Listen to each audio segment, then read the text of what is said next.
인간은 어떻게 거인이 되었나라는 원제를 가진 인간의 역사 고대편을 반년 전에 낭독했었는데요. 이제 남은 선사편을 낭독하려 합니다. 고대편에서 거대하고 새로운 세계, 신비와 놀라움이 넘쳐 흐르는 세계가 열려가는 과정을 들여다보는 일은 흥분되고 설레었는데요. 지금도 아르키메데스, 데모크리토스가 강한 잔상으로 남아있고 로마의 이유 있는 종착역은 씁쓸한 연고성세를 느끼게 했습니다. 인간의 역사 선사편은 종교적인 관점에서 볼 때 논란의 여지가 있을 수 있지만 진화의 관점에서 쓰여진 하나의 의미 있는 기록으로 편안하게 접하셨으면 합니다. 이 책은 쉽고 재미있는 서술 방식으로 집필되어 한편의 흥미로운 소설을 읽는 것 같고 더불어 과학이 친숙하게 느껴지며 과학의 아름다움에 눈뜨게 하는 힘이 있습니다. 이 책은 10년이란 세월에 걸쳐 완성된 대작으로 미하일 일리인의 저서 중 가장 호평받고 널리 읽혀지고 있는 책이기도 합니다. 만약 고대편을 듣지 않으신 분이라면 선사편을 먼저 총독하시고 책의 순서에 따라 고대편을 들으시면 좋을 것 같습니다. 이제 숲의 이야기에서부터 시작되는 인간의 역사 선사편 낭독을 시작하겠습니다.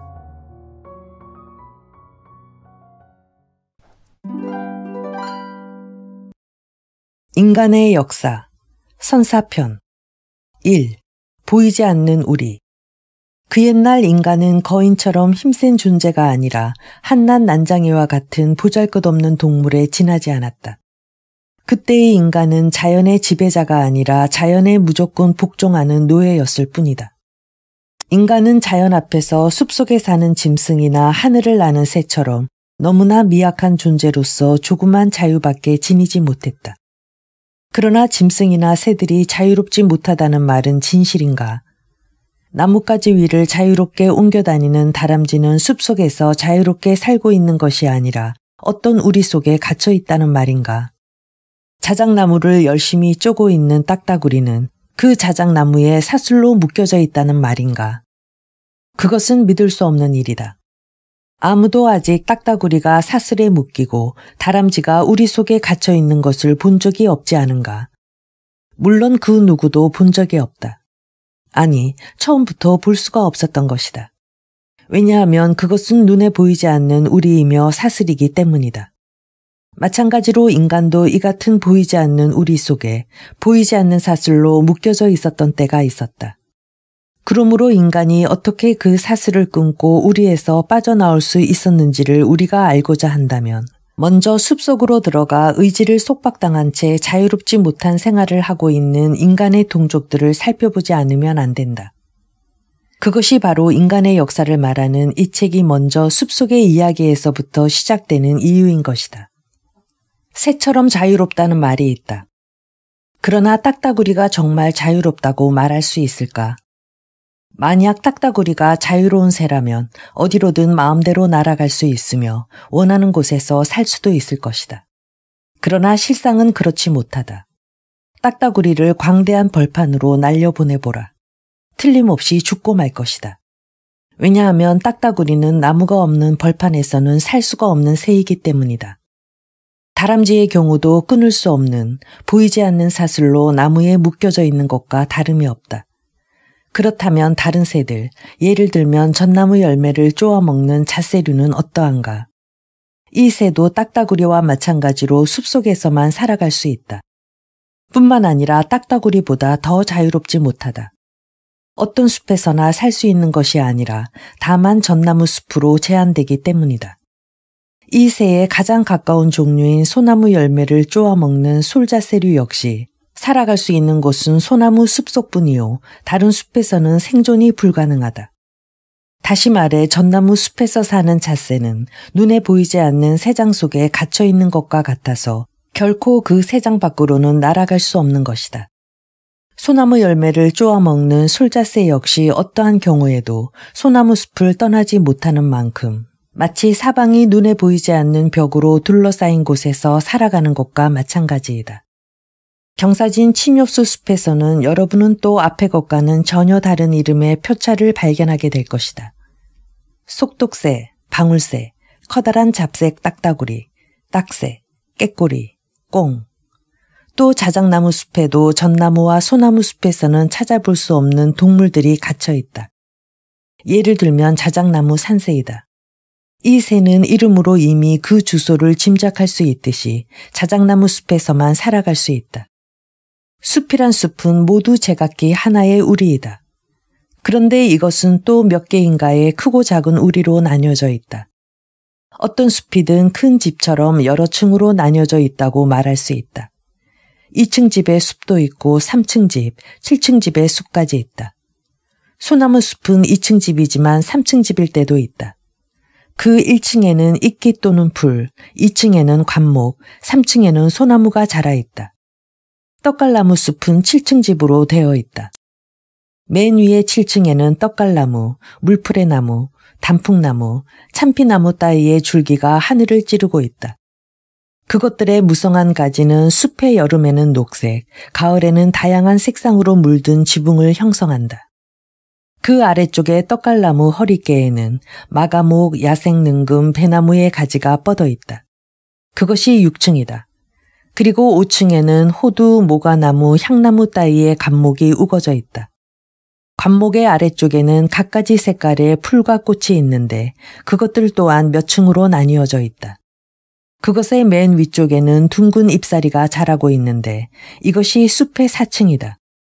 3층에는 양치류 사이에 비비추, 버들녘기 따위의 꽃이 피어 있고 2층에는 제비꽃 나무 딸기가 나 있다. 1층인 지상에는 온통 이끼들이 무성하게 퍼져 있다. 그리고 그 아래, 즉 땅속에도 또 지하실이 있어 거기서 풀과 나무들의 뿌리가 나온다. 그런데 그 각 층마다 각각의 거주자인 짐승과 새들이 있는 것이다. 7층 어딘가에는 가지와 가지 사이의 둥우리에서 매가 살고 있으며 그 아래쪽에 나무등치 구멍 속에서는 딱따구리가 살고 있다. 5층의 감목 속에는 유난히 시끄러운 무리들이 살고 있어서 휘바람 소리와 노랫소리로 숲을 온통 떠들썩하게 만들고 있다. 그것은 깨꼬리류, 박새류, 굴뚝새, 연장류 등이다. 1층인 지상에는 도요새가 서성거리고 있다. 그 아래의 지하실에는 두더지가 통로와 거처할 방들을 파고 있다. 이 거대한 건물 안에 있는 방들은 저마다 각양각색이다. 위쪽에 있는 방들은 모두 따뜻하고 건조하며 밝다. 아래쪽은 어두침침하고 습하며 서늘하다. 또한 건물 안에는 여름에만 살 수 있는 서늘한 방도 있고 1년 내내 살 수 있는 따뜻한 방도 있다. 땅속에 판 굴은 겨울용 방이다. 지상이 영하 18도인 겨울에 깊이 8m 50cm가량 되는 굴 속의 온도를 재보면 영상 8도가량 된다. 물론 증기난방 장치 같은 것이 없는데도 그러하다. 나무 둥치 속의 굴은 훨씬 춥기 때문에 겨울에는 얼어 죽을 염려도 있다. 그 대신 여름에는 무척 편리하다. 올빼미나 박쥐에게는 더욱 그렇다. 그들은 야간 교대를 위해 그 우리에서 뛰어나가는데 낮에는 햇빛이 들어오지 않는 어두운 구석에서 자는 것을 좋아하기 때문이다. 인간은 툭 하면 거처를 옮긴다. 이 집에서 저 집으로 또는 이쪽 층에서 다른 층 방으로 옮기는 등. 하지만 이 숲속에서는 일단 어느 층에 자리 잡게 되면 서로 층을 바꿔가며 살 수가 없다. 숲속에서 사는 무리는 거주자가 아니라 포로이고 방이 아니라 우리이기 때문이다. 항상 1층에서만 사는 도요새는 그 축축한 방을 건조하고 햇빛이 잘 드는 위층 방과 바꿀 수가 없다. 그리고 지붕방에 살고 있는 매도 그런 어리석은 환상이 머릿속에 떠올랐다 할지라도 1층으로 거처를 옮기는 것은 절대로 불가능하다. 이것은 어떻게 된 일인가? 숲을 몇 개의 우리나 세 장으로 나누고 있는 보이지 않는 벽이나 천장은 도대체 무엇 때문에 존재하는 것인가? 자유롭게 살아가야 할 짐승이나 새를 이렇듯 부자유하게 만드는 것은 대체 무엇인가? 도대체 무엇이 어떤 자새는 전나무 숲에, 어떤 솔자새는 소나무 숲에, 도요새는 1층에, 그리고 딱따구리나 매는 지붕방에 감금해 두는 것일까? 먼저 시험 삼아 전나무 열매를 쪼아 먹는 잣새의 손님이 되어 이 새가 무엇을 하며 어떻게 살아가고 있는지를 관찰해 보기로 하자. 아침이나 점심을 먹을 때의 모습을 볼 수 있다면 가장 안성맞춤일 것이다. 그런데 잣새가 어디서 아침 식사를 마치고 어디서 점심 식사를 시작하는지를 아는 것은 쉬운 일이 아니다. 잣새는 먹는데 우리들 누구와도 비교할 수 없을 만큼 엄청난 시간을 소비한다. 잣새에게는 식사 때 나이프나 포크 따위는 필요 없다. 식기로는 전나무 열매를 교묘하게 벌리고 씨를 파낼 족집게 같은 것만 있으면 된다. 잠잘 때에도 잣새는 그 식기를 몸에서 떼어놓는 일이 없다. 왜냐하면 그 부리가 그 식기의 역할을 하기 때문이다. 이 부리는 전나무 열매에 대해서는 매우 편리하게 되어 있다. 호두를 쪼개는 연장이 호두에 대해서 또 병따개가 병마개에 대해서 유효적절하게 만들어진 것과 마찬가지이다. 다만 호두 깨는 연장은 인간이 호두를 쉽게 깰 수 있도록 교묘하게 고안해서 만든 것이지만 잣새의 부리는 몇천 년이라는 오랜 세월에 걸쳐 잣새 스스로 전나무 숲에서 전나무의 씨를 파내는데 가장 편리하도록 변형하여 왔다는데 그 차이점이 있다. 오늘날 그 둘은 전나무가 잣새에게 있어서 없어서는 안 되는 존재인 것과 마찬가지로 잣새도 전나무에게 있어서 없어서는 안 되는 존재라고 할 정도로 서로 편리하게 결합되어 있다. 식사를 마치고 나서 잣새는 전나무 종자를 내던져 헤쳐 놓음으로써 그것을 땅에 뿌리고 다음 시대의 잣새를 위해 전나무의 여축을 하는 것이다. 이 일은 잣새와 전나무와의 동맹을 무엇보다도 공고한 것으로 만든다. 전나무 열매를 먹는 잣새는 가장 가까운 친척인 솔잣새와도 결코 그 거처를 바꿀 수 없다. 전나무 열매를 쪼는 잣새의 부리는 전나무 열매를 파먹는 데는 알맞은 연장이지만 딱딱한 솔방울을 깨뜨리기에는 너무 약하다. 그러므로 솔방울에서 그 씨를 파내기 위해서는 거기에 적합한 다른 부리가 필요한 것이다. 이런 사실이 소나무 열매를 쪼아 먹는 솔잣새를 소나무 숲에, 전나무 열매를 쪼아 먹는 잣새를 전나무 숲에 가둬두는 이유이다. 전나무 열매를 쪼는 잣새가 전나무 숲의 포로인 동시에 그 동맹자로 되어 있는 것은 우연이 아니라 그렇게 되지 않으면 안 되는 필요에 의해서이다. 그러므로 자유는 없지만 굶주림은 모른다. 여름뿐만 아니라 겨울에도 전나무 숲속에 있는 열매들은 부족함이 없다. 잣새는 겨울에도 전나무 숲을 떠나지 않는다. 한겨울에는 전나무 종자를 먹을 수 있기 때문이다. 숲속의 동물들의 생활을 유심히 살펴보면 우리는 그 모든 동물들이 쉽게 끊을 수 없는 사슬로 그들이 살고 있는 숲이나 그 숲속의 어느 층과 결합되어 있음을 알게 될 것이다. 예를 들면 도요새는 그 먹이가 땅속에 있으므로 숲의 제일 아래층, 즉 1층에 살고 있다. 도요새는 부리가 길기 때문에 흙 속의 벌레를 잡아먹는 데 매우 적합하다. 도요새는 나무 위에서는 즐겨 먹는 먹이를 잡을 수 없다. 그런 까닭에 여러분은 도요새가 나무 꼭대기에 앉아 있는 것을 한 번도 본 적이 없는 것이다. 이에 반해서 딱따구리는 땅 위에서는 아무것도 하지 못한다. 그래서 하루 종일 전나무나 자작나무의 줄기 근처를 빙빙 돌고 있는 것이다. 대체 이 새는 무엇을 쪼고 나무 껍질 겉이나 속에서 무엇을 찾고 있는 것일까? 어느 것이든 제일 먼저 눈에 띈 전나무의 껍질을 벗겨보면 우리는 그 숲이 밑에 꼬불꼬불한 통로가 나 있는 것을 볼 수 있다. 이 길은 어느 나무에나 기생하고 있는 나무벌레가 쏠아서 만든 것이다. 그 모든 통로의 끝에는 영락없이 조그만 벌레집이 달려있다. 그 속에서 유충이 번데기가 되고 마침내는 성충이 된다. 벌레는 전나무에 적응하고 딱따구리는 또 그 벌레에 적응해 있다. 딱따구리는 길고 부드러운 혀를 갖고 있기 때문에 제 아무리 교묘하게 파놓은 길 속에서도 쉽게 유충을 핥아먹을 수 있다. 여기서의 사슬은 세 개인 셈이다. 즉 전나무와 나무벌레 그리고 딱따구리와의 끊을 수 없는 관계이다. 학자들은 이러한 사슬을 먹이사슬이라고 부른다. 숲속의 동물들은 모두 이러한 사슬로 연결되어 있다. 숲속에 살고 있는 담비의 경우를 예로 들어보자.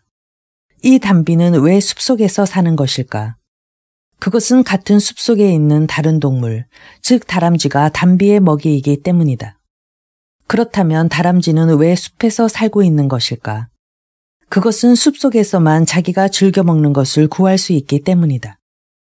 시베리아 밀림에서 사냥꾼에게 잡힌 다람쥐 몇 마리의 위를 조사해 본 적이 있는데 그 속에 버섯이나 전나무 열매 등이 들어있었다.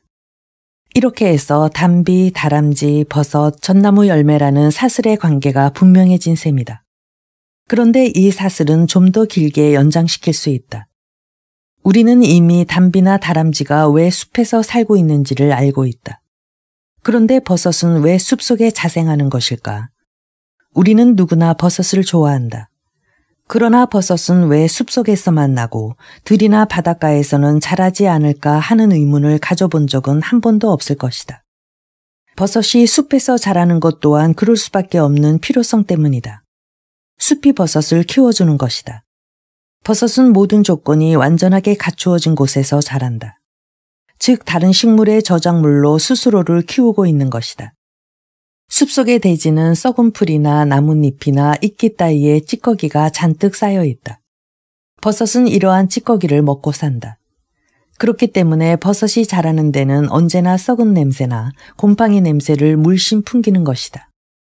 담비, 다람쥐, 버섯, 부패한 식물, 이와 같이 몇 개의 고리로 사슬이 형성된다. 담비는 절대로 버섯을 먹지 않는다. 하지만 담비와 버섯은 같은 하나의 먹이 사슬에 의해 서로 결합되어 있는 것이다. 먹이 사슬이란 그것에 의해 어떤 생물로부터 다음 생물로 태양 에너지를 전하고 식물에 의해 수집되고 포착된 물질의 원자를 전하는 것이다. 그런데 숲의 동물들은 이 사슬만으로 숲에 구속되어 있는 것은 아니다. 이 밖에도 얼마든지 여러 가지 사슬이 있다. 캘리포니아의 딱따구리는 2개의 사슬에 의해 숲에 구속되어 있다. 그 하나는 딱따구리에게 도토리를 무제한으로 공급하는 떡갈나무이고 다른 하나는 소나무이다. 물론 딱따구리는 소나무의 열매를 먹지 않는다. 그러므로 딱따구리에게 있어 소나무는 전혀 다른 일 때문에 필요한 것이다. 소나무는 식품 창고의 역할을 한다. 딱따구리는 소나무 줄기의 깊은 곳에 도토리를 비축해 둠으로써 비상시에 대비하는 것이다. 숲의 세계는 이 우주를 이루고 있는 수많은 작은 세계 중에 하나이다. 이 지구상에는 숲 이외에도 초원과 사막, 산, 툰드라, 바다, 호수가 있다. 모든 초원에는 숲과 마찬가지로 눈에 보이지 않는 몇 개인가의 벽이 있어서 그 초원의 세계를 다른 세계와 구분하고 있다. 바다의 경우도 마찬가지로서 바닷속은 여러 개의 층으로 나뉘어져 있다. 흑해 연안에는 이러한 계층이 8개나 있다. 다만 이들 층은 아래에서 위로 올라가는 것이 아니라 위에서 아래로 내려가는 것이다. 그 1층은 바닷가의 바위이다. 그곳에는 말미잘이라든가 개라든가 망각류가 살고 있다. 그 아래 2층에는 모래땅 위를 소라나 개와 같은 갑각류가 기어다니고 있고 모래 속에 몸을 숨기고 있는 것도 있다. 좀 더 내려가서 4층에는 굴 조개가 살고 있다. 제일 아래층에는 유독가스, 유화수소가 가득 차 있다. 그러나 여기에도 생물이 살지 않는 것은 아니다. 오히려 이 가스 때문에 유화 박테리아가 살고 있다. 이것은 그 특유한 화학적 조건 아래서만 생존할 수 있는 무리들이다. 즉 다른 생물에게는 독이 되는 것이 이 무리에게는 생활의 원천이 되는 것이다. 우리들의 세계에 살고 있는 동물은 대략 100만 종가량이다. 그리고 그 하나하나가 저마다 자기에게 적합한 세계에서 살고 있는 것이다. 어떤 것은 물속에서 살고 어떤 것은 육지에서 살고 있다. 어떤 것은 빛을 싫어하지만 어떤 것은 어둠을 좋아하지 않는다. 건조하고 뜨거운 모래에 몸을 파묻고 있는 생물이 있는가 하면 늪을 가장 쾌적한 생활 공간으로 느끼는 생물도 있다. 어떤 것에 대해서는 출입금지라고 써붙인 곳이지만 다른 것에 대해서는 어서 들어오시오라고 쓴 표찰이 붙어 있다. 물고기에게는 생명의 위협을 받게 되는 곳일지라도 새에게는 가장 아늑한 보금자리가 된다. 울창한 수목에게 점령된 곳은 이끼류에게는 편안한 주거지가 된다. 왜냐하면 수목에는 태양광선이 필요하지만 이끼류에게는 그늘이 필요하기 때문이다. 아무리 최악의 조건을 지닌 곳일지라도 이 지상에 생물이 살 수 없는 곳은 없다. 어떤 무리에게는 도저히 살 수 없는 공간일지라도 다른 무리에게는 생존에 적합한 조건이 갖추어져 있기 때문이다.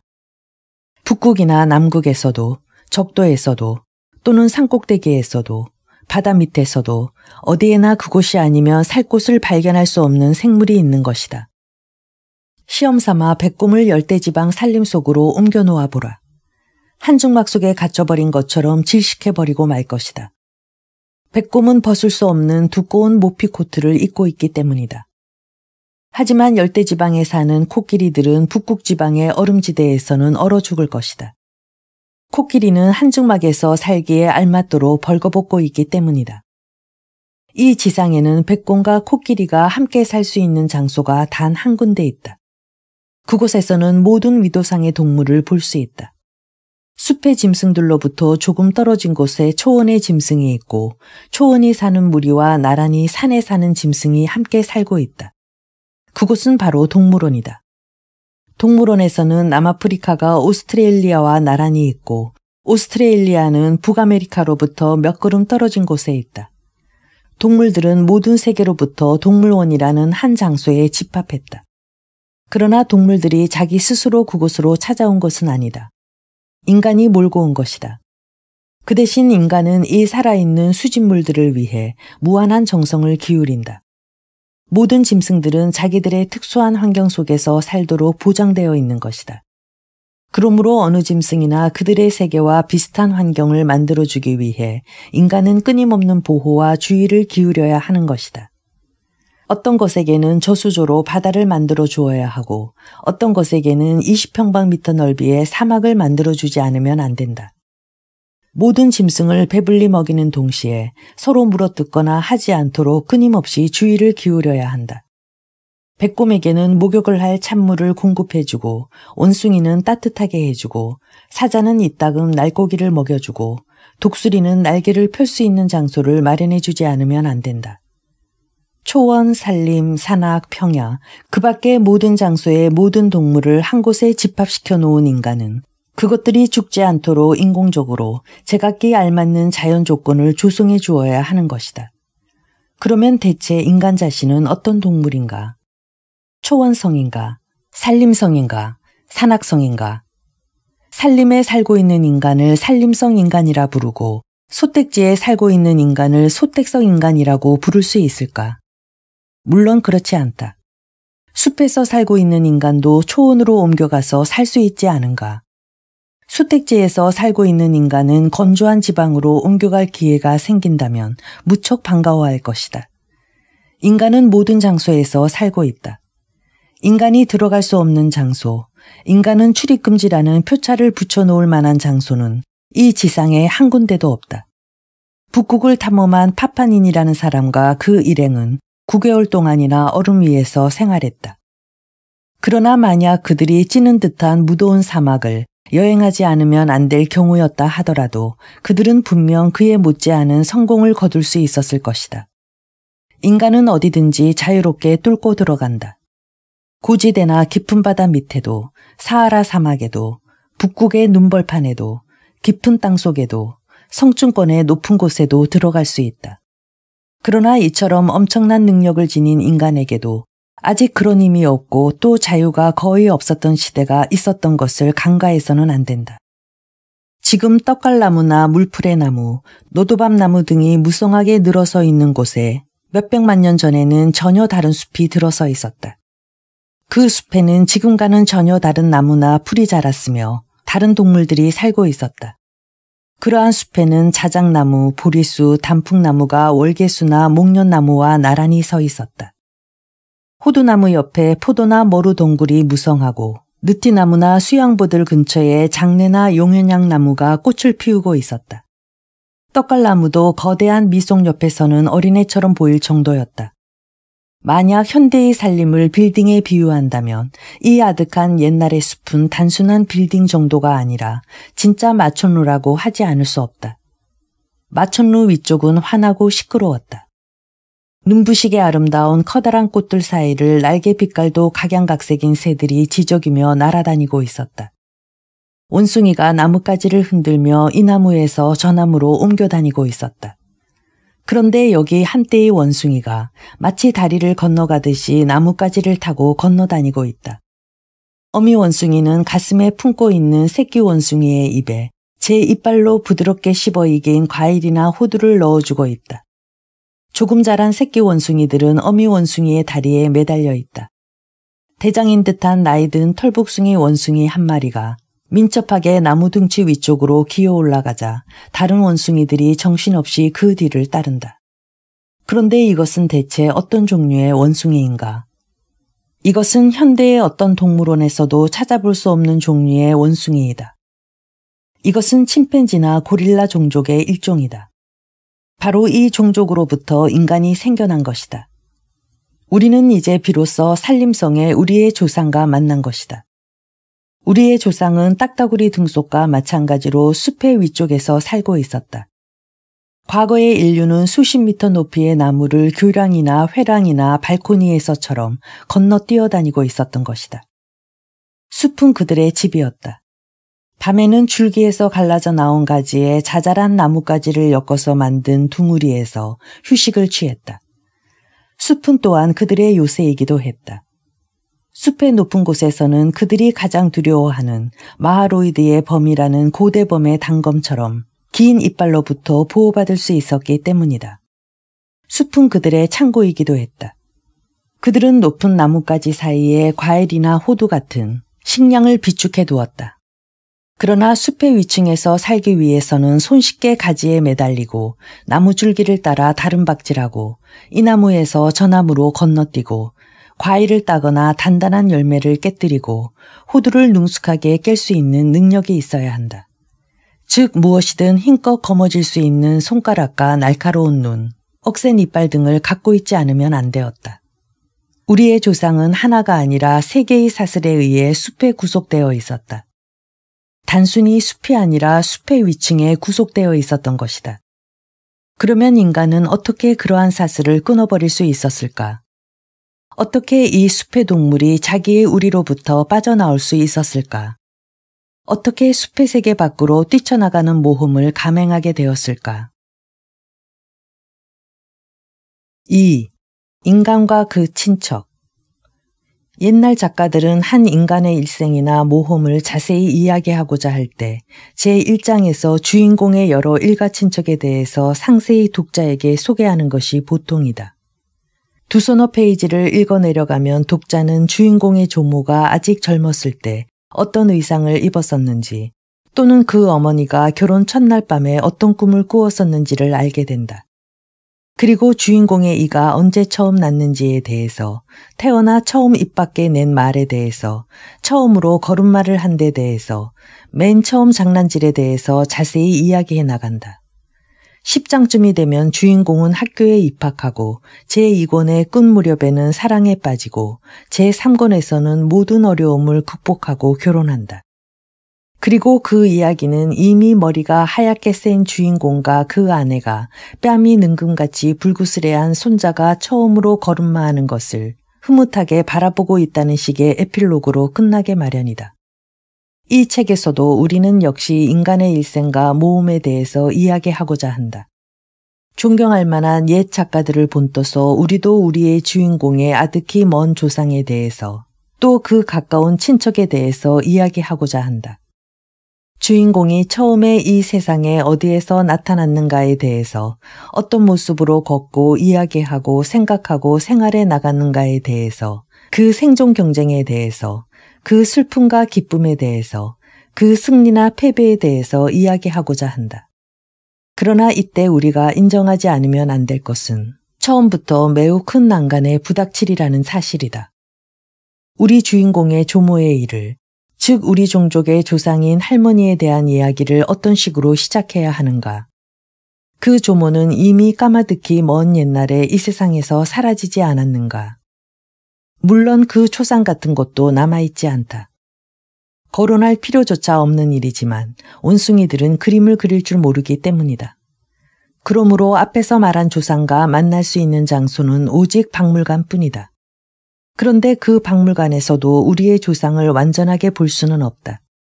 왜냐하면 유물로 남아있는 것이라곤 고작 아프리카나 아시아나 유럽의 여기저기에서 찾아낸 몇 조각의 뼈와 몇 개 안 되는 이빨뿐이기 때문이다. 따라서 부득이 우리 주인공의 다른 친척들, 즉 그 사촌 형제나 자매에 대한 것에서부터 이야기를 진행시킬 수밖에 없다. 아득히 먼 옛날에 인간이 열대의 숲속에서 빠져나와 두 발로 걷게 되었을 때 그 가장 가까운 친척인 고릴라나 침팬지나 오랑우탕이나 긴팔 원숭이 따위는 여전히 원시림의 동물에 지나지 않았다. 그러나 인간은 그 가련한 친척들을 언제까지나 생각하고 있지는 않았다. 인간은 이따금 분노하며 그런 동물들과 친척이라는 사실을 부인하려고 시도하기까지 했다. 인류의 조모와 침팬지의 조모가 같다고 하는 사실이 조금이라도 암시되는 것은 터무니없는 비방이라고 생각하는 인간들도 있다. 최근에 벌어진 사건이지만 미국에서는 이 문제가 재판으로까지 확대된 일이 있다. 어떤 학교의 교사가 학생들에게 인간과 원숭이가 친척이라고 가르쳤는데 이것은 너무 과장된 논법이라 하여 법정에서 재판을 받게 되었던 것이다. 수많은 사람들이 법정으로 몰려왔다. 어떤 선량한 시민은 우리는 원숭이가 아닐 뿐만 아니라 원숭이로 되돌아갈 수도 없다라고 쓴 완장을 팔에 두르고 왔다. 꿈에서조차 이 우매한 작자들이 원숭이로 되돌아가기를 바란 적은 없었던 가엾은 교사는 빗발치듯 쏟아지는 비난에 정신을 차리지 못했다.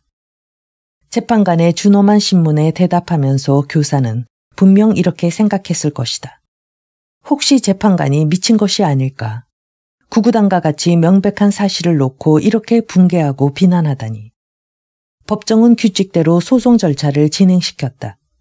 증인이 불려오고 피고는 최후 진술을 했다. 그리하여 마침내 재판관은 다음과 같은 선고를 내렸던 것이다. 첫째, 인간과 원숭이 사이의 친척관계가 성립된다는 것을 인정하지 않는다. 둘째, 교사는 $200의 벌금에 처한다. 이와 같이 미국의 재판관은 다윈이나 그 밖의 사상가들이나 연구가들에 의해 수집된 인류 기원에 대한 과학적 근거를 완전히 파기해버렸다. 그러나 진리는 법정의 결의에 의해 파기될 수는 없는 것이다. 만약 그 법정에 학자들이 불려 나왔다면 몇백 가지도 더 되는 예를 들어 그 교사의 말이 정당하다는 것, 그리고 문제가 과학에 관한 것인 이상 어떤 재판관도 그것을 제멋대로 취급할 수 없다는 것을 증명했을 것이다. 우리는 이 책의 모든 것을 들었어도 인간과 원숭이가 친척이라는 사실을 증명할 수 있다.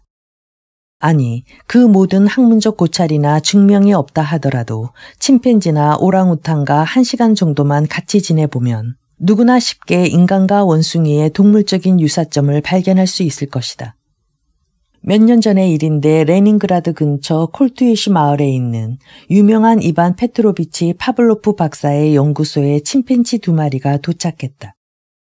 대부분의 사람들은 숲속에 사는 가엾은 자기들의 친척과 얼굴을 대할 때면 몹시 냉정한 태도를 보이게 마련이다. 그러나 다른 동물 같으면 즉시 우리 속에 가둬버렸을 것이지만 아프리카의 숲속에서 온 이 손님들은 실로 분에 넘치는 대접을 받았다. 침팬지들을 위해 침실은 물론 식당, 목욕탕, 오락실, 공부방까지 마련되어 있었으며 로자와 라파엘이라는 이름까지 지어주었다. 침실에는 안락한 침대와 그 옆에 작은 탁자도 하나 놓여 있었다. 식당의 식탁에는 새하얀 식탁보를 씌우고 찬장에는 여러 가지 맛있는 음식들이 가득 차 있었다. 이 살기 좋은 집은 누구의 눈에도 사람이 사는 집과 조금도 다른 점이 없었다. 식사 시간에는 식탁 위에 접시며 스푼이 놓여졌다. 밤에는 침대에 이불을 깔아주고 푹신푹신한 베개까지 마련해 주었다. 물론 이 손님들은 이따금 괴상한 짓을 했다. 식사 중에 스푼을 내동댕이 치고는 접시에 직접 입을 대고 수프를 핥아 먹는가 하면 잘 때도 베개 위에 머리를 올려놓는 게 아니라 머리 위에 베개를 올려놓았다. 그렇지만 로자와 라파엘은 인간과 완전히 똑같지는 않다 하더라도 거의 비슷하게 행동했다. 예를 들면 로자는 찬장의 열쇠꾸러미를 어느 주부 못지않게 다루었다. 열쇠꾸러미는 항상 수희가 보관하고 있었는데 로자는 수희의 호주머니에서 어느새 열쇠를 꺼내와서 눈 깜짝할 사이에 의자 위에 기어 올라가 조심스럽게 찬장문을 여는 것이었다.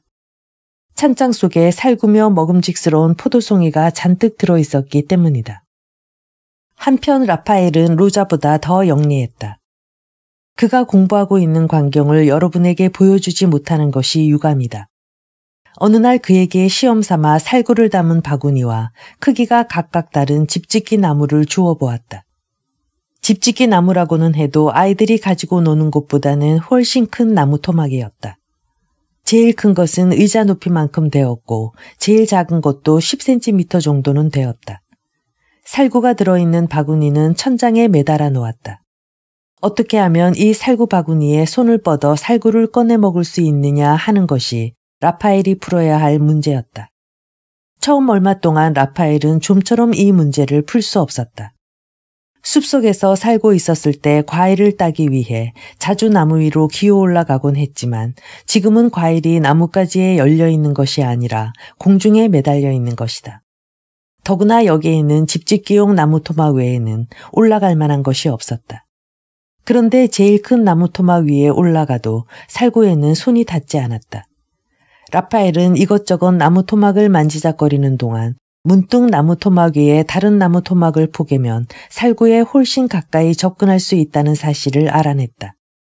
마침내 라파엘은 셋에서 넷, 넷에서 다섯 이런 식으로 집짓기 나무를 쌓아 올려 피라밋을 만들었다. 그에게는 이것 또한 쉬운 일이 아니었다. 왜냐하면 크기에 따라 차례대로 하나씩 쌓아 올리지 않으면 안 되기 때문이다. 라파엘은 몇 번이나 잘못하여 작은 나무 위에 큰 나무를 포개 얹으려고 했다. 그 때문에 이 건조물은 심하게 흔들거렸다.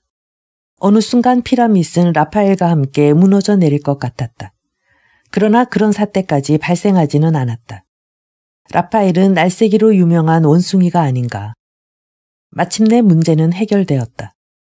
라파엘은 7개의 나무 토막을 큰 것부터 차례로 쌓아 올리는 데 성공했다.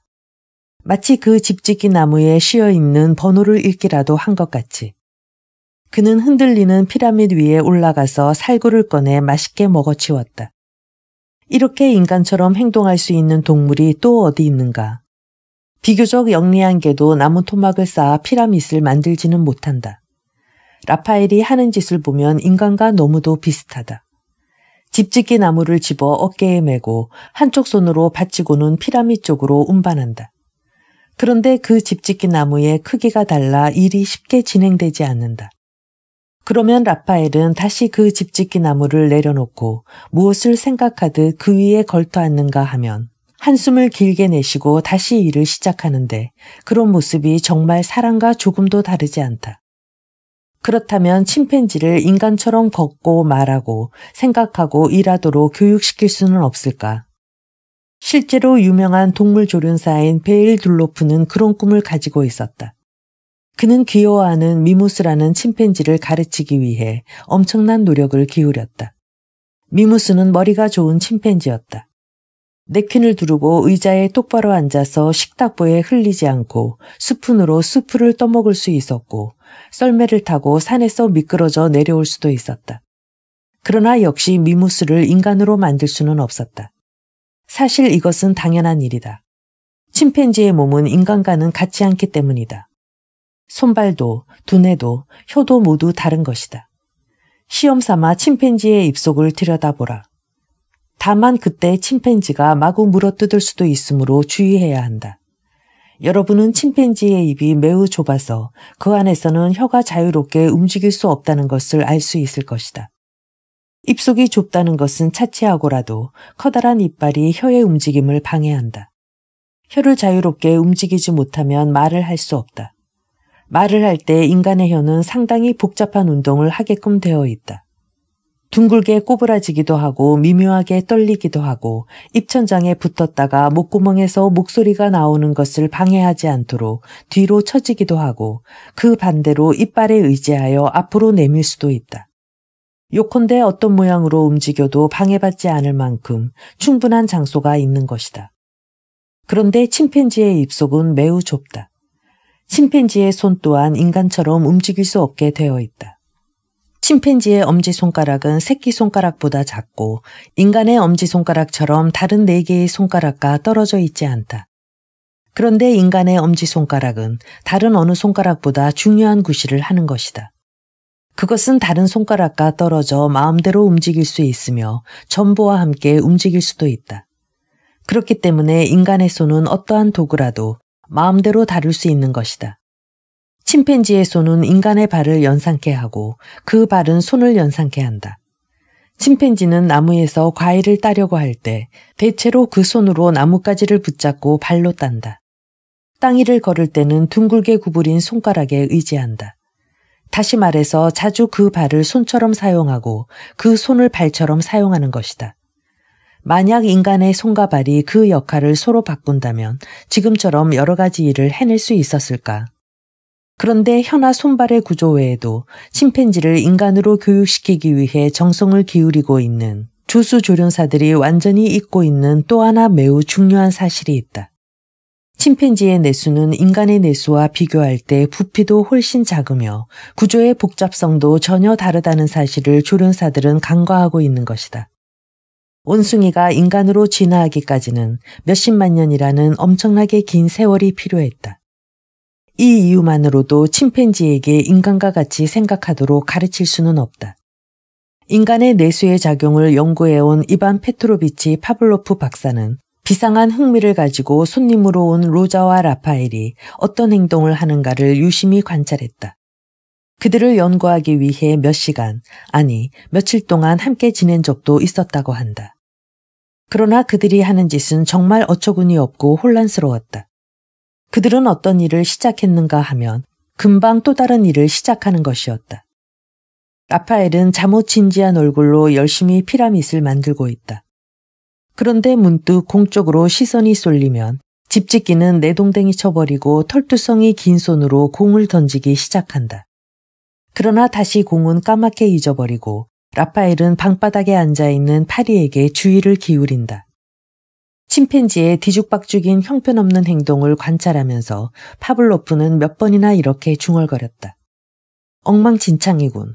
모든 게 제멋대로야. 이 무질서한 행동 속에는 정연하게 통일된 인간의 두뇌 작용과는 판이하게 다른 침팬지의 무질서한 두뇌 작용이 뚜렷이 반영되어 있는 것이다. 그러나 이들은 사실 영리하고 그 신체 구조도 숲속의 집의 생활에는 알맞도록 되어 있다. 몇백만 년이라는 긴 세월에 걸쳐 그 세계의 생활에 적응해 왔기 때문이다. 어느 날 로자와 라파엘을 촬영하기 위해 영화 감독이 그들의 집으로 왔다.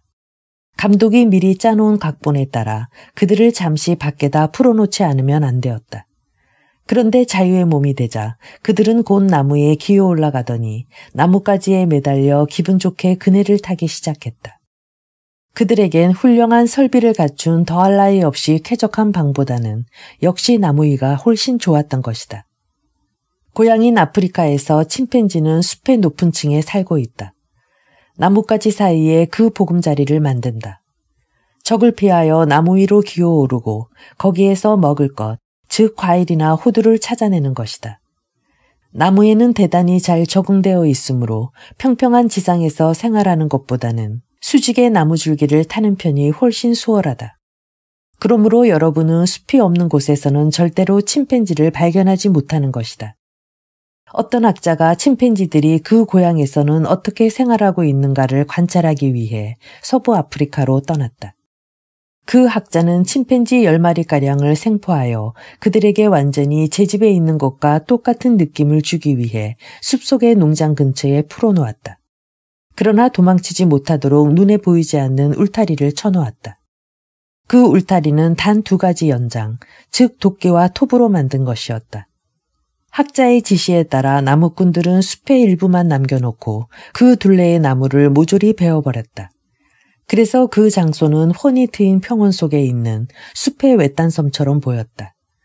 그리고 학자는 그 외딴섬에 원숭이를 풀어놓았던 것이다. 학자의 판단은 대단히 정확한 것이었다. 원숭이는 숲의 동물이다. 따라서 그 숲에서 감히 도망칠 엄두도 내지 못했다.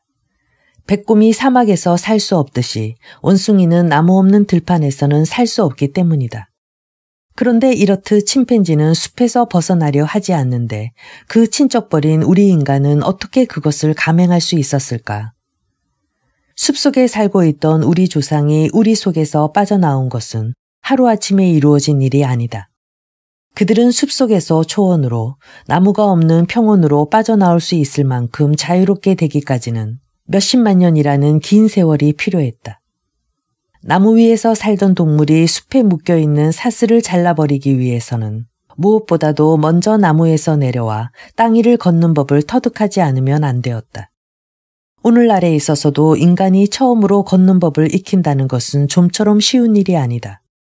타가소를 찾아가 보면 유아들의 특별한 무리, 즉 기는 아이들을 볼 수 있다. 기는 아이들이란 이미 한자리에 가만히 있는 것을 원치 않지만 아직 걷지는 못하는 유아를 말한다. 그러다가 몇 개월이 지나면 그 아이들은 자연 걷는 아이가 된다. 하지만 두 손을 땅에 의지하지 않고 주위에 있는 물건을 붙잡지도 않고 땅 위를 걷는다는 것은 과연 수월한 일인가? 그것은 자전거 타기를 배우는 것보다 훨씬 어려운 일이다.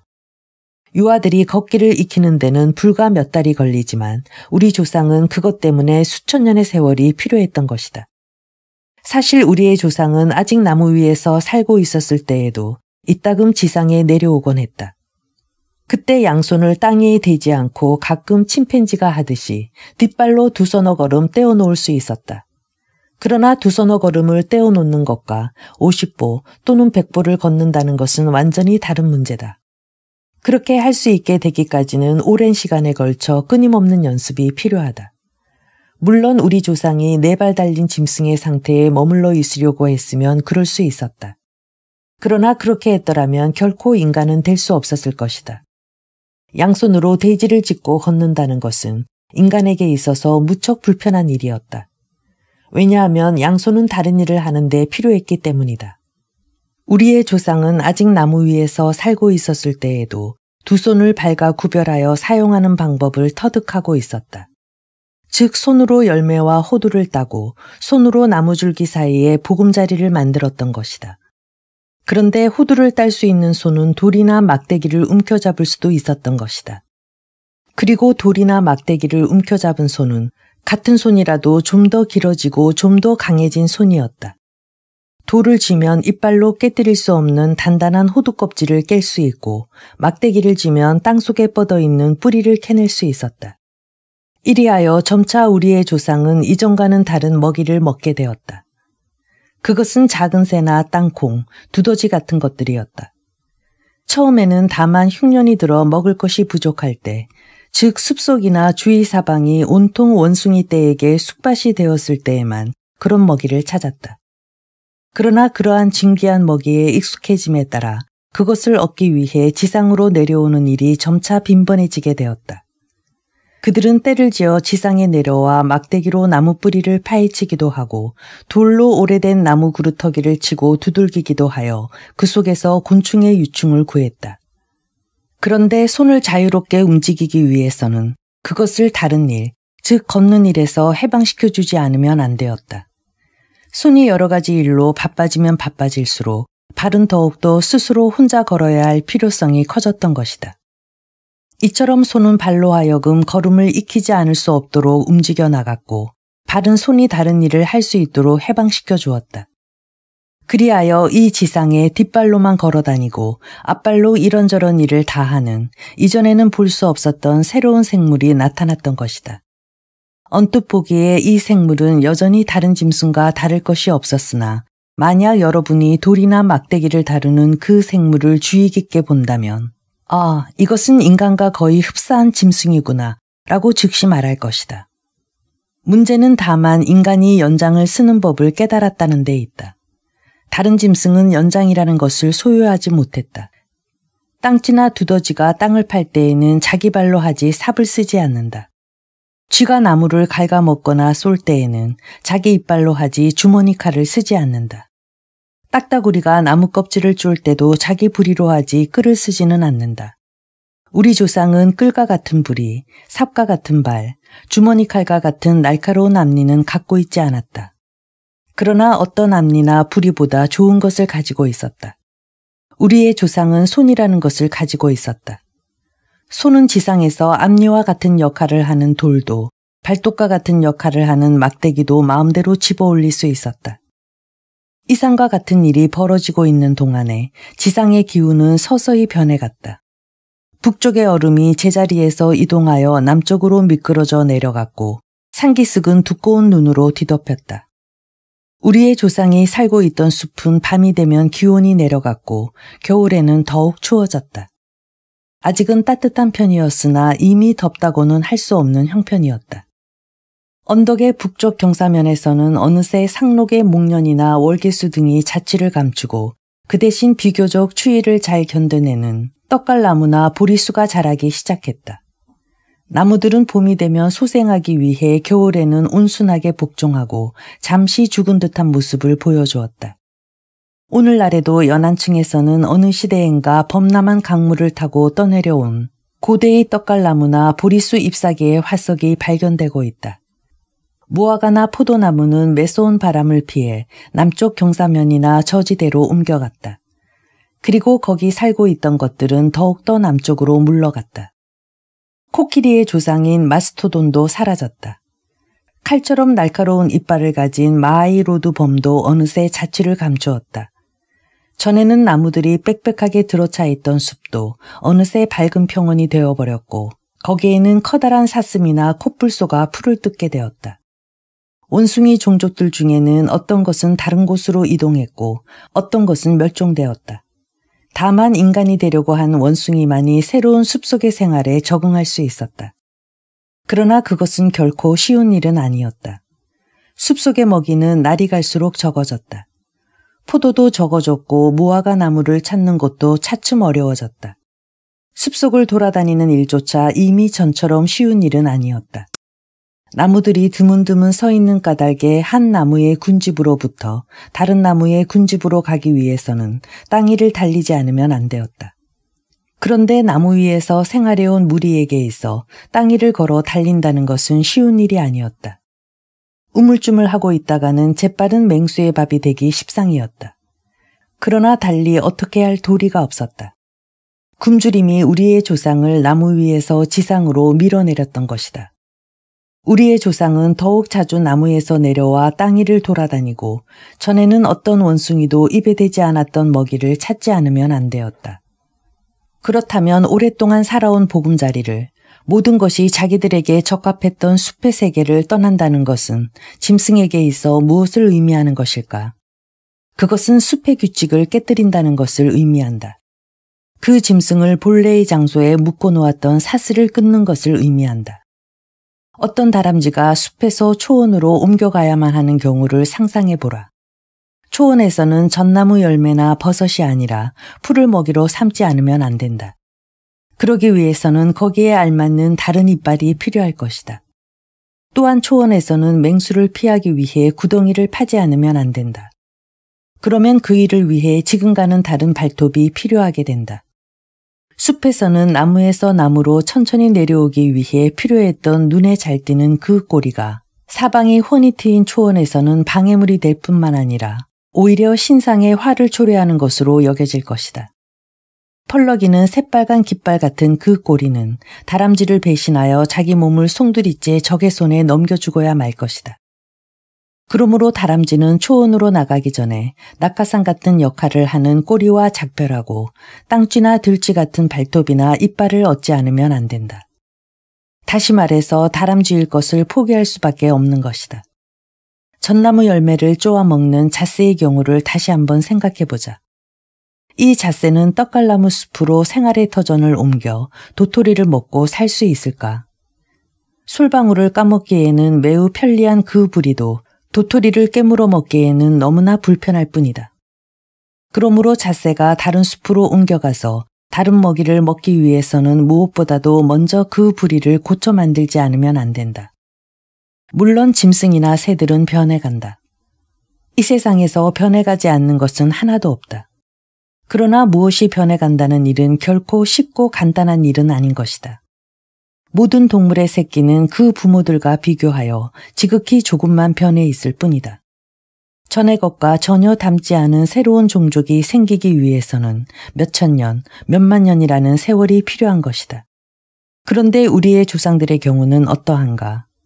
비록 그때까지의 모든 습성이나 습관을 바꿀 수는 없었다 하더라도 다른 원숭이들과 함께 남쪽으로 이동해야 할 필요에 몰렸던 것이다. 그러나 이때 벌써 우리의 조상은 다음과 같은 점에서 다른 원숭이들과는 상당히 달라져 있었다. 즉 우리의 조상은 먹이가 없는 곳에서도 먹을 것을 찾을 수 있었다. 이빨이나 발톱 대신 돌이나 나무를 이용해서 다른 식량을 구할 수 있었다. 숲속에서 점차 수가 적어져가는 묽기 많은 남방의 가시를 구할 수 없게 되었지만 견뎌냈다. 숲의 나무들이 눈에 띄게 줄어들어도 두려울 게 없었다. 우리의 조상들은 이미 땅 위를 걸어 다닐 수 있었던 것이다. 나무가 없는 평야에서도 두려워할 필요는 없었다. 만일 적을 만나게 되면 이 반인간의 무리는 힘을 합하여 돌과 몽둥이로 방어했다. 혹독한 시대가 도래했지만 아직 원숭이를 닮은 우리의 조상을 멸망시킬 수는 없었으며 남방적인 숲의 퇴각과 더불어 물러갈 것을 강요할 수도 없었다. 오히려 우리들의 조상이 보다 빨리 인간이 될 수 있도록 촉진시켰을 뿐이다. 한편 우리의 친척인 다른 원숭이들의 경우는 어떠했는가? 그들은 남방적인 숲과 더불어 퇴각하면서 아직도 숲속에서 살고 있었다. 그 원숭이들은 퇴각하지 않을 수 없었다.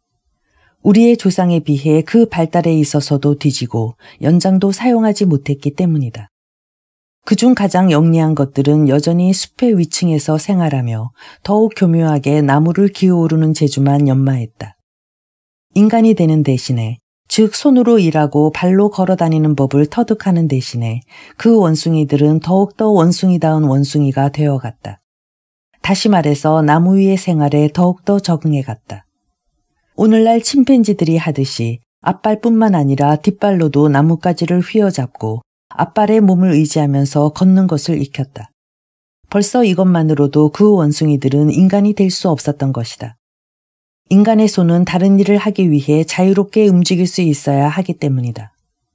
그러나 이들보다 덜 영리하여 나무 위의 생활에도 제대로 적응하지 못한 다른 원숭이들은 또 다른 운명을 겪어야 했다. 그런 원숭이들 중에서는 가장 크고 가장 힘이 센 것만이 살아남을 수 있었다. 그런데 덩치가 커서 무거우면 무거울수록 나무 위에서 지내는 일은 점점 더 곤란해진다. 그러므로 그들 큰 원숭이들은 싫더라도 나무에서 지상으로 내려오지 않을 수 없었다. 예를 들어 고릴라는 오늘날에는 숲의 가장 아래층인 지상 가까이에서 살고 있다.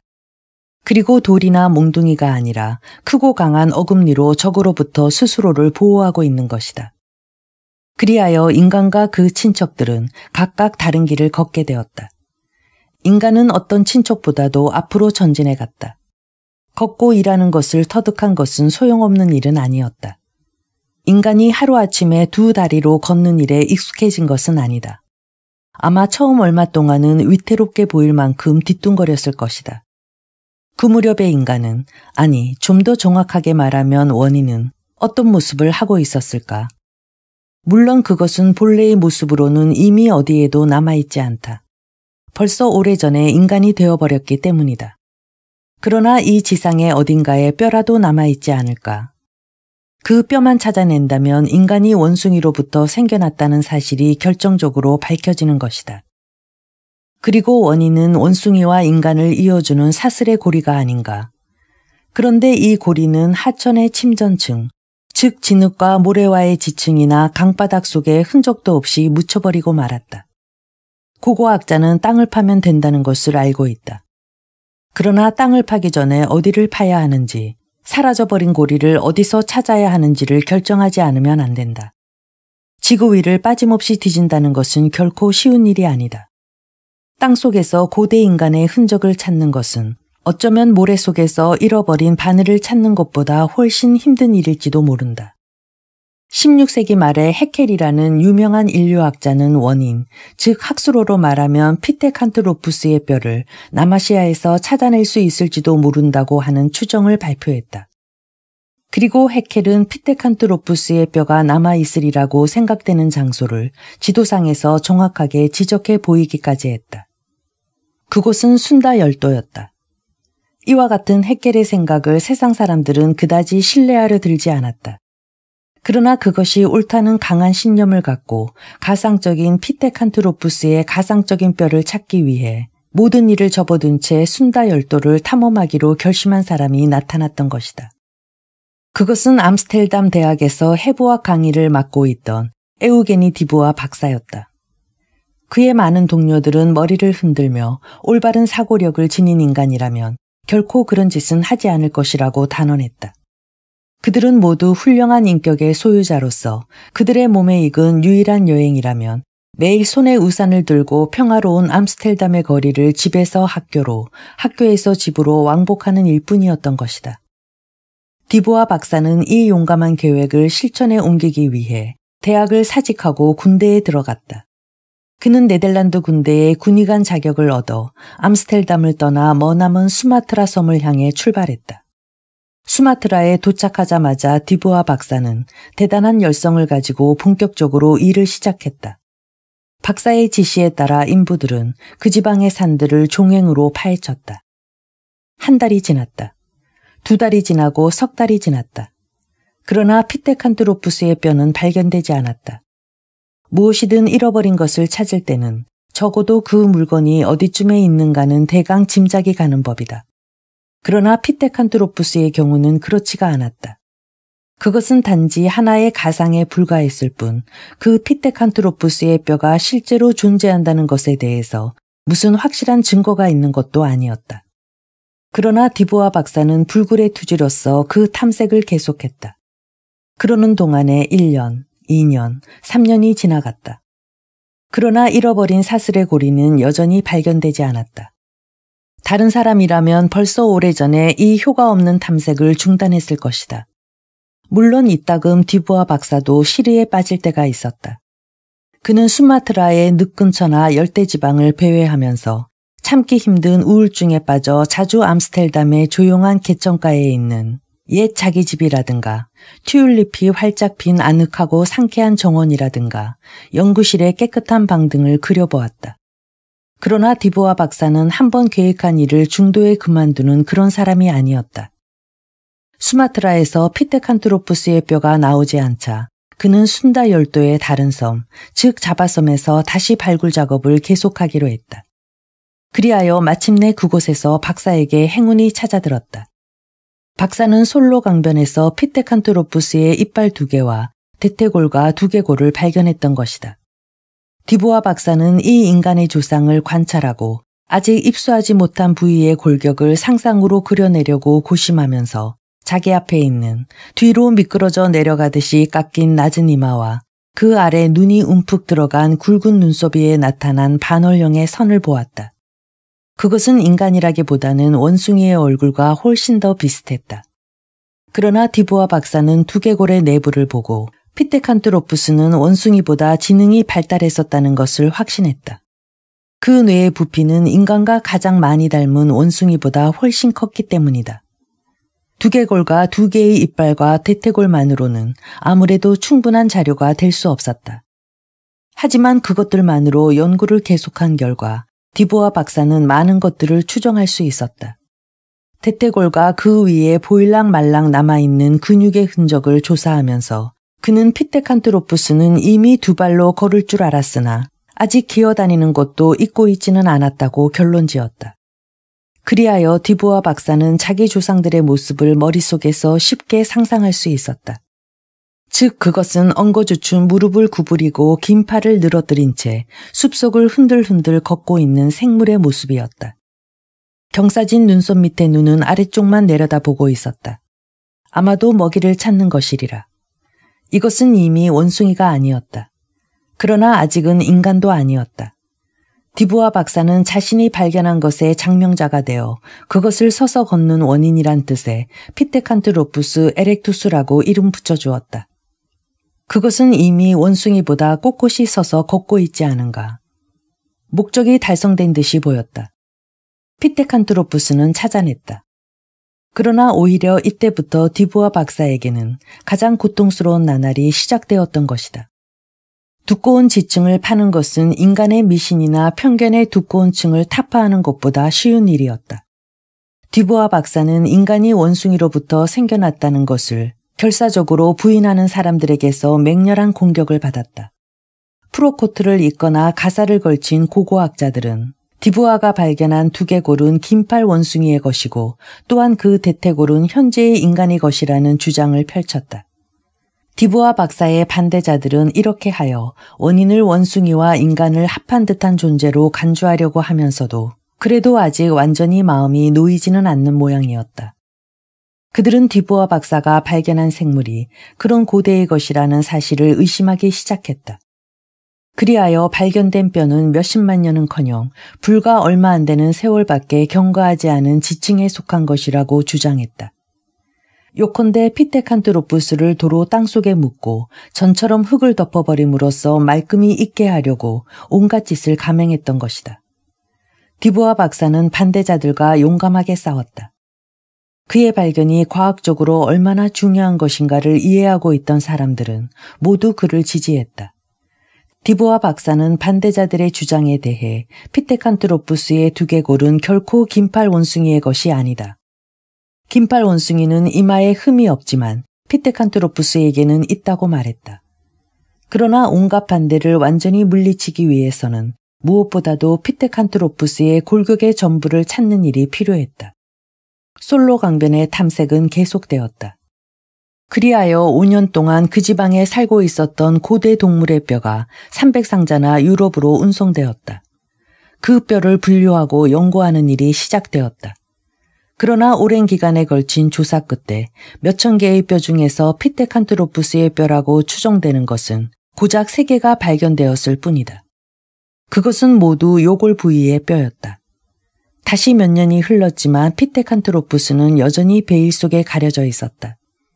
그러던 중 어떤 학자가 피테칸트로푸스와 인간과의 중간에 존재했을 것으로 추정되는 새 원인, 즉 사슬의 다음 고리를 발견해냈다. 약 50여 년 전에 어떤 학자가 북경의 거리를 여행하다가 한약재에 대해 알아보기 위해 한 약방으로 들어갔다. 그 가게에는 진귀한 것들이 많이 진열되어 있었다. 인간의 형상을 한 인삼이며 짐승의 뼈와 이빨, 만능적인 부족 등이 있었다. 그러한 진열품 속에서 그 학자는 짐승의 것은 결코 아니고 현세의 인간의 것과는 확실히 다른 이빨을 발견했다. 학자는 그 이빨을 사서 유럽의 한 박물관으로 보냈다. 그 박물관에서는 심사숙고한 끝에 중국의 이빨이란 이름을 붙여 카탈로그 속에 수록해 두었다. 그로부터 20년쯤 지났을 때 뜻밖에도 북경 근방의 어느 석회 동굴 속에서 그와 같은 모양의 이 2개가 발견되었다. 학자들은 그런 이빨을 가지고 있었으리라고 추정되는 짐승을 시난트로푸스라고 명명했다. 물론 그것은 완전한 모양이 아니라 여러 종류의 뼈의 집합체 비슷한 형체로 발견된 것이었다. 거기에는 50개가량의 이와 3개의 두개골, 11개의 앞골, 대퇴골 조각, 쇄골, 팔뼈, 그리고 척골 등이 있었다. 물론 이것은 그 동굴에 살고 있던 동물이 머리가 셋에 다리가 하나였다는 것을 뜻하는 것은 아니다. 문제는 쉽게 설명된다. 즉 그 동굴에는 시난트로푸스 하나가 아니라 여럿이 떼지어 살고 있었던 것이다. 몇십만 년이라는 오랜 세월이 경과하는 동안 많은 뼈들이 어디론가 흩어져 버렸다. 그 중에는 들짐승이 끌고 간 것도 있으리라. 그러나 동굴에 남아있는 그 뼈들만으로도 충분히 거기 살고 있던 동물의 모습을 상상하고 그려볼 수 있다. 학자들은 손가락 한 개만으로도 그 인간의 전모를 짐작할 수 있는 것이다. 그러면 우리 조상들은 그 머나먼 옛날에 어떤 모습을 하고 있었을까? 솔직히 말해서 그다지 아름다운 모습이었다고는 말할 수 없다. 여러분이 어떤 장소에서 불쑥 그를 만난다면 겁이 나서 뒷걸음질을 칠 것이 분명하다. 앞으로 툭 튀어나온 얼굴, 털로 뒤덮인 긴 팔. 즉 그것은 사람보다는 원숭이에 가까운 모습을 하고 있었던 것이다. 그러나 여러분은 그것이 원숭이라고 생각하는 순간 곧 그 생각을 떨쳐버리게 될 것이다. 원숭이가 이렇게 인간처럼 꼿꼿이 서서 걸을 수 있는가? 원숭이의 얼굴이 이렇듯 인간의 얼굴과 닮아 있는가? 그리고 만일 여러분이 이 시난트로푸스의 뒤를 따라 동굴에 가보면 그 의혹은 말끔히 사라지고 말 것이다. 시난트로푸스는 그 구부러진 다리로 절뚝절뚝 강줄기를 따라 걸어간다. 그러다가 갑자기 모래밭에 주저앉아서 커다란 돌을 응시한다. 그 돌을 집어서 바라보다가 이윽고 다른 돌에 대고 두들겨 본다. 그러다가 돌을 들고 일어나서 다시 걷기 시작한다. 뒤를 따라가는 동안 여러분은 강변의 약간 경사진 곳에 이르게 될 것이다. 수염이 텁수룩한 털복숭이의 나이든 시난트로푸스가 돌로 만든 연장으로 죽은 사슴의 몸을 자르고 있다. 그 옆에서는 여자들이 손으로 고기를 잘게 찢어 아이들에게 먹여주고 있다. 동굴 안쪽에 피워놓은 모닥불이 이 모든 광경을 불구스름하게 밝혀주고 있다. 여기서 여러분의 의욕은 말끔히 사라져버렸을 것이다. 온숭이는 불을 피울 수 없을 뿐만 아니라 돌로 연장을 만들 수도 없기 때문이다. 그러나 여러분은 어쩌면 이러한 질문을 할지도 모른다. 시난트로푸스가 돌로 된 연장을 사용하고 불을 피울 줄 알았다는 것을 어떻게 알 수 있는가? 이 질문에 대해서는 그 중국의 동굴 자체가 대답해준다. 그 속을 파헤치는 동안 뼈뿐만 아니라 그 밖에 여러 가지 것들이 발견되었기 때문이다. 흙과 뒤섞인 재의 두꺼운 층이라든가 조잡한 돌 연장이 무더기로 나왔던 것이다. 연장은 2,000개 이상 발견되었으며 재의 총 두께는 7m도 더 되었다. 이것으로 시난트로푸스는 상당히 오랫동안 동굴 속에서 생활했으며 또 계속 불을 피우고 살았었다는 것이 명백해진 셈이다. 그들은 아마 스스로 불을 피워 올리지는 못했을 것이다. 먹을 수 있는 나무뿌리나 연장이 되는 돌을 주워온 것처럼 불도 주워왔으리라는 것은 십중팔구 분명한 일이다. 불은 자연발화로 인해 산불이 난 자리에서 얻을 수 있었다. 시난트로푸스는 분명 아직 타고 있는 나뭇가지 따위를 주워 조심조심 보금자리로 가지고 돌아와서 비바람에 꺼지지 않도록 동굴 안에다 그 불씨를 귀중하게 보관해 왔을 것이다.